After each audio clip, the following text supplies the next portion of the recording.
From 1982 to 1984, The Young Ones shocked and outraged itself on British television.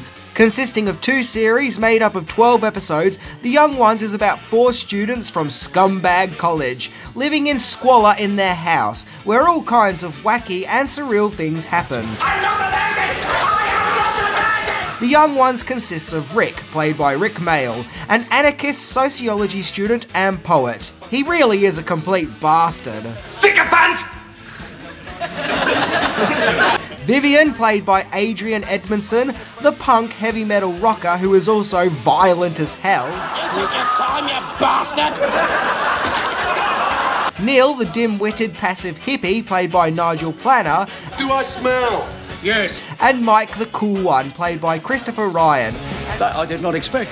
And not forgetting, of course, Alexei Sale, who appeared as variations of the Bolosky family, namely the boys' landlord, Jerzy.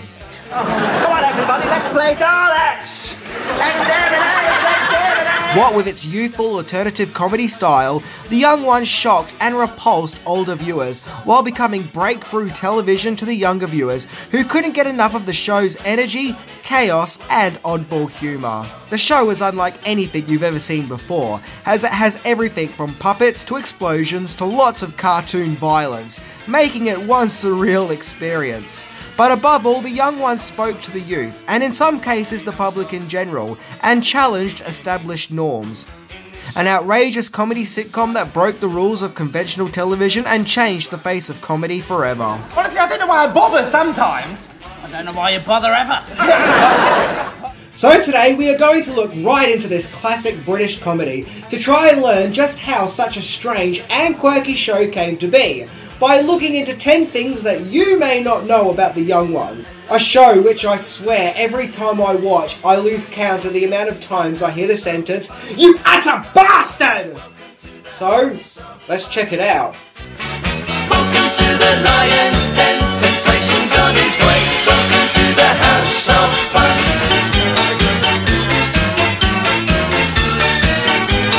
Unsolved son, but we don't stop. Party gimmicks in this shop. Try the House of Fun. It's quicker if you run. This is a chemist. Shut your face, traitor! Missed both my legs! Shut up! Number 10. Origins of The Young Ones.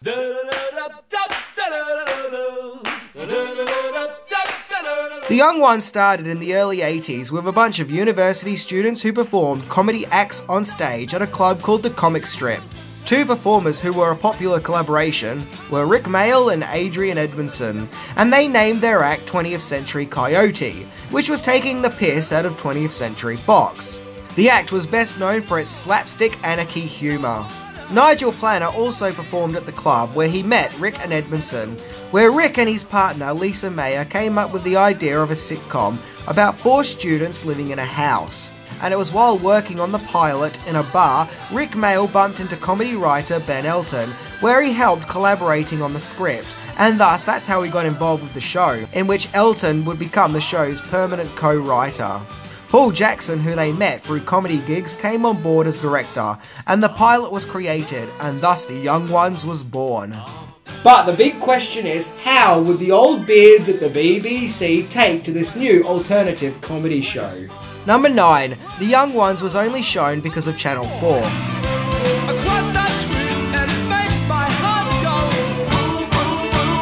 The BBC originally didn't like the pilot of The Young Ones and just didn't understand it, and even made Ben Elton write an essay on why he felt it was funny, and thus the pilot was shelved. That is, until the arrival of a new channel station. The arrival of Channel 4 brought with it alternative viewing. It was new and hip and felt energised. TV for young people. Young people who didn't just want to get their humour from the gold cufflinks from the 2 Ronnies or The Good Life. So the BBC knew it had to get with the times and appeal to the alternative viewing trend, and thus screened The Young Ones pilot. And from there, The Young Ones really took off, despite the fact that the older people didn't like it and felt that these young revolting hooligans were ruining the BBC.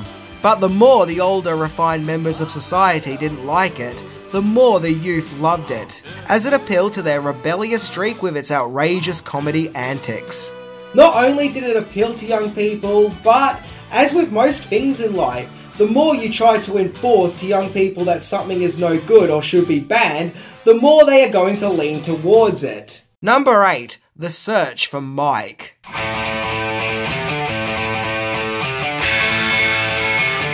Although the characters of Rick, Vivian and Neil were set in stone from the start, with actors Rick Mayall, Adrian Edmondson and Nigel Planner firmly cast in their roles, getting someone to play the character of Mike, the smooth, cool guy of the bunch, was not such an easy task. Stage comedian Peter Richardson was originally going to play Mike. According to co-writer Lisa Mayer, Richardson dropped out of the project after falling out with director Paul Jackson. Timothy Spall was then considered for the role, but it was felt he looked too similar to Nigel Planner. Christopher Ryan was discovered by the production when he was starring in a West End play, and was then offered the chance to audition, which he did. Ryan was kind of an outsider, as the other 3 YoungOnes stars, and most of the crew, knew each other from college, and the other 3 performers in particular were comedians, whereas Chris was more of an actor. But still, he blew everyone away with his audition, and thus he was cast. Number 7. Musical Talents.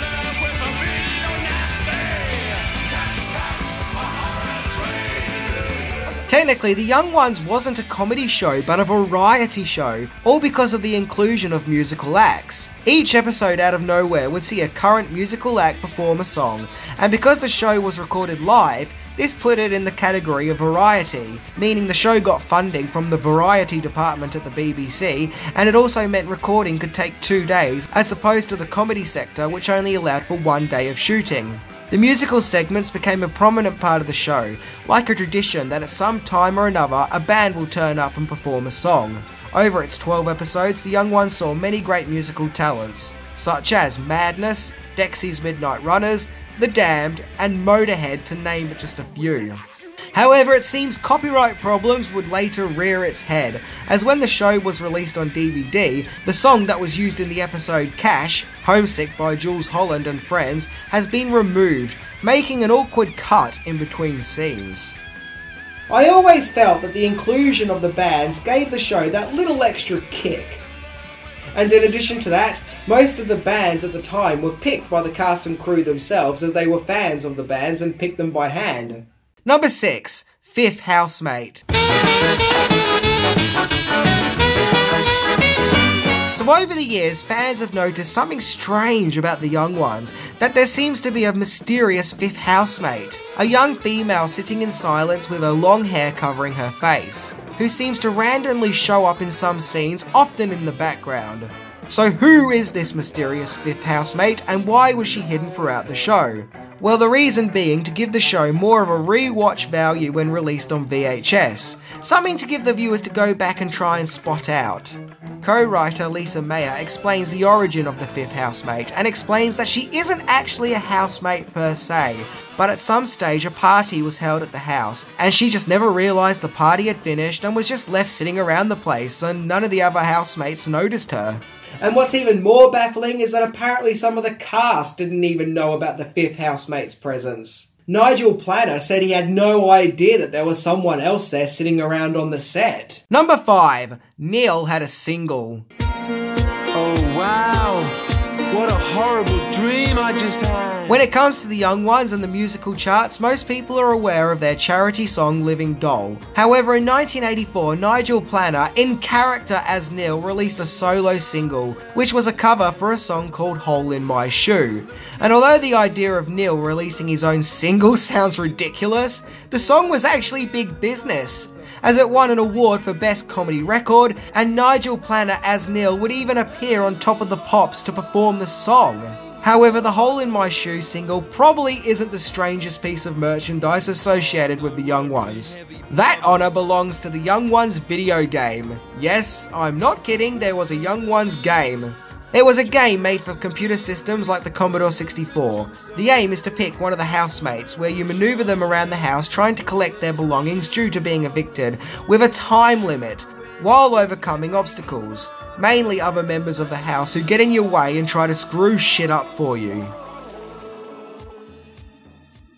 Number 4. On-set accidents.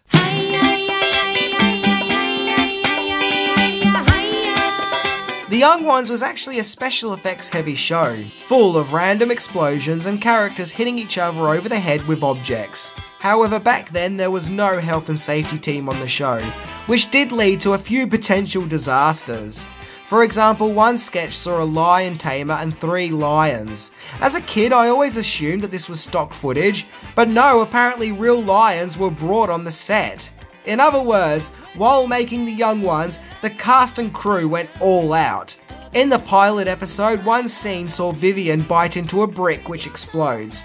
The brick was a prop which was made out of Rivita and muesli with an air pump inside it, and when the brick exploded, Adrian said it was absolutely painful. In the show Bambi, a giant chocolate bun lands on the students while they're playing University Challenge, in which the impact of the bun prop hurt Nigel Planner's head. And in a scene involving a Molotov cocktail, the back of Adrian Edmondson's head supposedly even caught on fire. One scene required the kitchen stove to explode, where the special effects team loaded the stove prop with some explosives.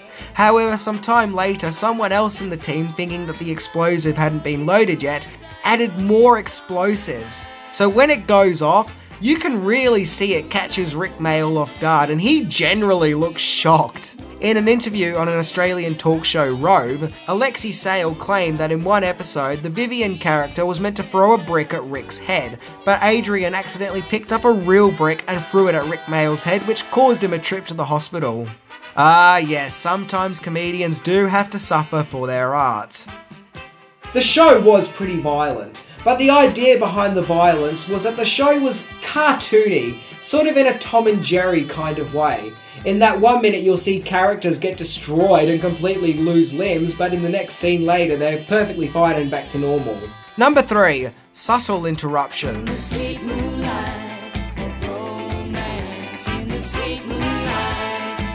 Throughout The Young Ones, excerpts of random film footage was inserted into the show for a brief second, aka flash frames. A mere blink and you'll miss it moment where viewers may see a dripping tap, or a jumping frog, or even the end credits scene for what looks like a western movie. Series 2 in particular were littered with these random flashes of bizarre, unrelated footage. So why were they there? Well, the brief footage clips were put in there as an idea by Paul Jackson to give Easter eggs for the fans, to give them something to search for on multiple viewings. However, the brief clips didn't go down too well with viewers at the time, as the BBC got many complaints from people who felt the show was trying to subliminally trick people into buying things, and even brainwashing them. So the show's production was instructed to not put any more flash frames in the show. Jackson claimed that the only episode that was left that hadn't yet had flash frames added to it was the last episode, and that the flash frame that was to be used for that episode would have been a flash frame which would have added a punchline to the previous ones, with a screen text reading, "I never wanted to put in all these flash frames in the first place," followed by another quote, "Shut up and do what you're told, farty breath." Yeah, look, to me it's no big loss, as it's not exactly a hilarious punchline. But that said, I never had a problem with the flash frames. I thought they were just there to go with the surreal nature of the show, and just how non-conventional The Young Ones were in general. Number 2. The show's end and beyond.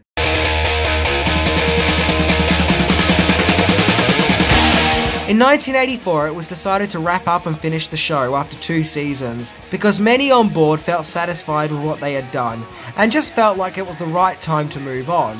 Although not everyone shared this sentiment, Alexei Sayle said that he felt that the show could have gone on a few more seasons. It was decided to have the show bow out with a boom, as we see the Young Ones in a bus which drives off a cliff into a quarry, before exploding, killing off the horrible students of Scumbag College, assuring that the Young Ones are indeed done and dusted. However, it wasn't entirely the end of the show. 2 years later, in 1986, they reunited for the charity single Living Doll, which got to number 1 in the charts. And Rick Mayall and Adrian Edmondson would go on to do similar shows where they would explore their love for beating the shit out of each other, with other shows like Filthy Rich and Cat Flap and Bottom, and would even go on to make the movie Guest House Paradiso. Even in the 2000s, Nigel Planner was playing Neil in Castor Oil adverts, of all things. For many years, devoted fans have wanted to see a Young Ones reunion, but sadly any chances of that happening ended in 2014 with the sad passing of Rick Mayall, where Britain lost its funniest bastard ever. The Young Ones is part of an amazing legacy in British culture, and even to this day continues to be celebrated. However, this isn't the end of the episode, as that was only number 2 in this countdown, which means the Young Ones saga isn't quite finished yet. Number 1. Failed US remake.